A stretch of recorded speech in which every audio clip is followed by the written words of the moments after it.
PhoneDog.com here. You don't need to see my face, you want to see the phone. We're going to take a look in this video at messaging on the T-Mobile G1, the HTC built Android phone. So we've got the G1 here. We're going to fire it up, wake it from sleep, and we're going to take a look specifically right now at the Gmail implementation, the IM and SMS, MMS messaging, and then also the notifications bar. The notifications bar is one of my favorite things so far about this phone. You can see up in the corner here, you get little notifiers when there's something new that's happened. And wherever, no matter what you're at, what app you're in, so far as I know, I think it works across all apps. Maybe not the camera, but everything else it seems like it does. When you see that, you just swipe down. And so I've got two new notifications. One is that I've got 9,000 unread emails, which that's not exactly accurate. It's attached to my Gmail account, and so it shows up as being all unread. I don't think I have that many. Who knows? Anyway, I use different email clients on different machines, so it's confusing. And then the other one is a new calendar notification that I'm supposed to go play tennis soon. So if we hit the calendar, it shows up, and it notified me 3 hours ahead of time, which I hadn't actually checked the phone when it went off at 3 hours ago. It was 1 p.m., so it went off about an hour ago. I didn't actually check that yet. So we'll dismiss that, and we'll go back, and now you can see I have new email. So I'll just hit the new email link, and it loads up my email.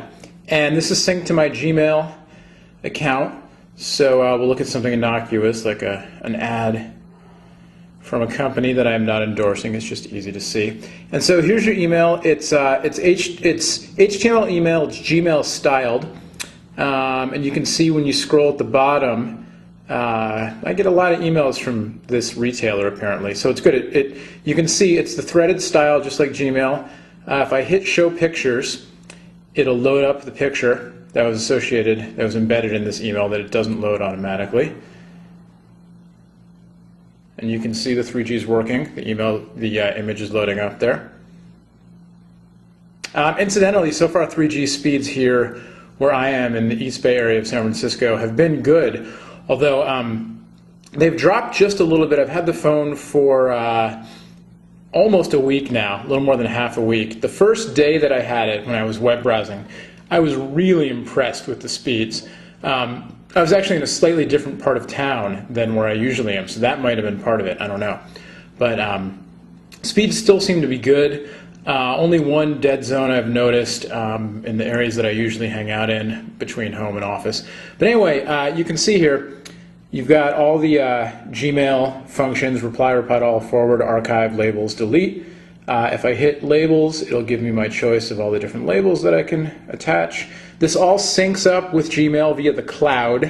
You know, Google really wants you using their stuff. You have to have a Gmail account to use the G1, and it all gets synced online. So you could see pretty instant switching from portrait to widescreen mode. And there's my email again, and I can move around. And you can see here, you know, the display is really good. So now I have a new email. Again, the notification bar just came back up. Even when I'm in email, I can go to the new email notification, which is kind of funny. But I can just, instead of actually going to the notification to look at it, you can also just hit the clear button and it'll go away. I'll go back to my inbox here. Oh, I'm sorry, that's in my inbox. I'll hit the back key on the hardware key to go to my inbox. And there you go. Look at that. It's another piece of spam from MoveOn. Political orientations, whatever they are. MoveOn sends a lot of emails, man. Anyway, so there you go. There's a quick look at the inbox. And when you hit the menu key, the hardware menu button down there, you get your options. You can search your email just like in Gmail. So if I search for, what was I just looking at? Create. I'm typing. There is no virtual QWERTY board. It's all with the hardware board, which means that you can't do any of this stuff. Anything where you have to input text, you can't do from the portrait mode. You have to go widescreen to access the keyboard to enter things. And so there you go. Those are all my emails. that have crate and barrel or crate barrel in there. So there you go. You can see there's actually one from a different advertiser, not crate barrel, that showed up with the keyword text. Hit back. There you go. So there's your Gmail implementation. You can also go, you can check out the IM clients here. We'll hit the IM. And there's support. I've already got this set up actually. There's support for AIM, Google Talk, Windows Live, and Yahoo Messenger. So we'll go to my AIM account.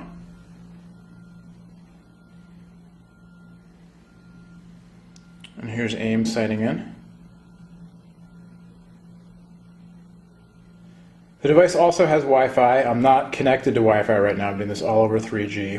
So you can see this negotiation is a little bit slower than it has been for me when I've used the AIM before. Not sure why.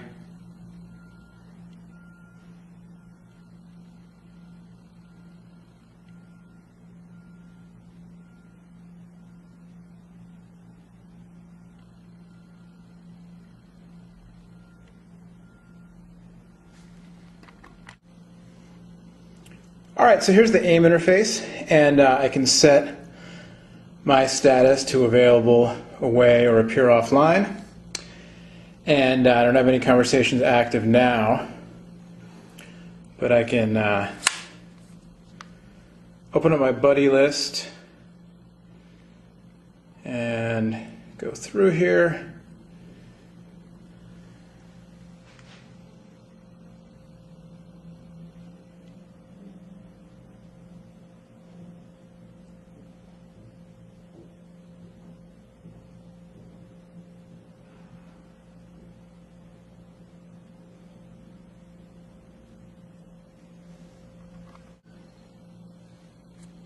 And so you don't need to see the name of the person that I'm IMing with. I want to preserve their privacy here.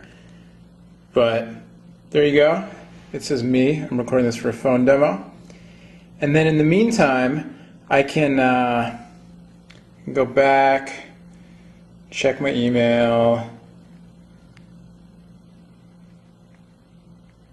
go back to the home screen, hang out, look at the goofy picture of myself. Whatever. Maybe I'll actually go and I'll send an SMS in the meantime while I'm waiting to see if that person... So while I'm waiting to see if that person writes back to me from AIM, I will send an SMS. You can see it saved my old SMS. You don't need to see the phone number of the person that I SMS'd with. But I'll send a new SMS here. We'll go good old fake number, and then you compose it down here, and you can see the autocorrect there. I'll do that again. Works pretty nicely. I didn't throw in the apostrophe, but it changed it for me. What's up, lolcats? Does anybody use lolcats anymore? I don't even know. The keyboard is, it's okay. It's not, I don't like it as much as I like some of the newer HTC devices, like the Touch Pro when I got to play with it, or even the, what was the S730, 740, the phone that's not coming to the US. It's a little too flush mounted for me. There's not a whole lot of travel. And again, the notification bar, I have a new email happening. It's fine, but it's not great. Also, the backlighting I found works really well when it's dark, but when I was in kind of a bright room, it actually was kind of hard to see the red labels here. I'm not enough of a, I'm not used to, you know, using this phone only, or just in general where the symbol keys are. So I had to look down to find like exclamation points or commas or what have you. And question marks. And I had a little bit of trouble when I was in a cafe the other day that was really brightly lit. I do like that the spacebar is wide. There's a dedicated period key. There are 2 shift keys, and there's also a search key, which is kind of cool, as well as a dedicated @ symbol. It makes it easier to do things. But so anyway, so I've sent my, I've written my message, and I can hit the menu key, the hardware menu key, and I can add a subject, I can add an attachment. So I could go in and I can attach a picture, I can attach something from the camera right now. So we'll take a picture here of my plant.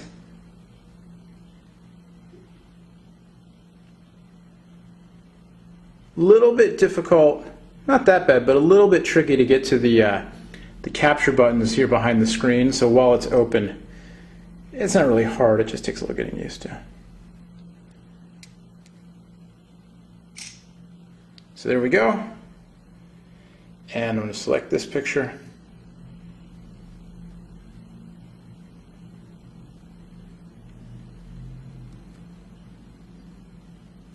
And it's converting it for me. I really like the little notification messages that come up. It's all very user-friendly. The fonts are smooth. The messages fade in and out kind of gracefully. It's much more consumer-friendly than it. For some reason, it's not that I had low expectations. It's just for as geeky, I think because of the hardware, my initial reaction to the hardware I saw it online was, oh, I want something sexier and where's the headphone jack and whatever. But the software, by and large, has been great. It's all very smooth. And so there's my message. And you can see now in my notifications bar that I have another icon, which means that my I am friend has written me back. So I will swipe down and do this off screen so that you don't see the person's name. And then you can see that I have a new message from my I am friend that just says Phone Dog Rules. So I can click on it and it'll take me back to the AIM screen, which I'll cover half the screen there so you don't see it. But there you go. It works well. You can do some multitasking there. You can, now I have one active conversation, as you can see. Close up my buddies. You can do some multitasking. You can, it's easy to compose emails, IMs, messages, all that kind of stuff, all work really quite well. Sign out all. And we'll go back to the home screen. And there you go. So that's a quick look at messaging on the T-Mobile G1, the HTC-built Google Android phone. Really works well, I think. I love the notification bars up on top. I just think it makes it really easy to, keep tabs on all of your different messages and notifications that are coming in. It'll blink when it senses a new Wi-Fi network. You saw the calendar notifications, all that kind of stuff. It handles embedded images well. It's the Gmail, threaded messaging for your email and for everything else. So, I sometimes, I use Gmail on my computer, but I use my Mac's mail client. I don't use the Gmail web interface very much because I don't like it that much, but it works well. And you can, of course, set all these things on the home screen, these shortcuts. So as you can see, you flip this little window shade thing up and down to get to the main applications menu. So if I wanted to add messaging to the home screen, I get to messaging, I click and hold, get a little haptic feedback there, and I didn't hold long enough. And now I've got it, and I can drag it and drop it, and there's my messaging, and once it's here, I can move it so it's over there, or I can click on it and take it down to the trash can, and now it's no longer a shortcut. So there you go, a brief look at messaging on the T-Mobile G1, the HTC-built Android phone. I don't need to be on camera because there's my shiny mug. It's Noah from PhoneDog.com. We'll have much, much more on the G1. Check us out on PhoneDog.com. Thanks for watching. Bye-bye.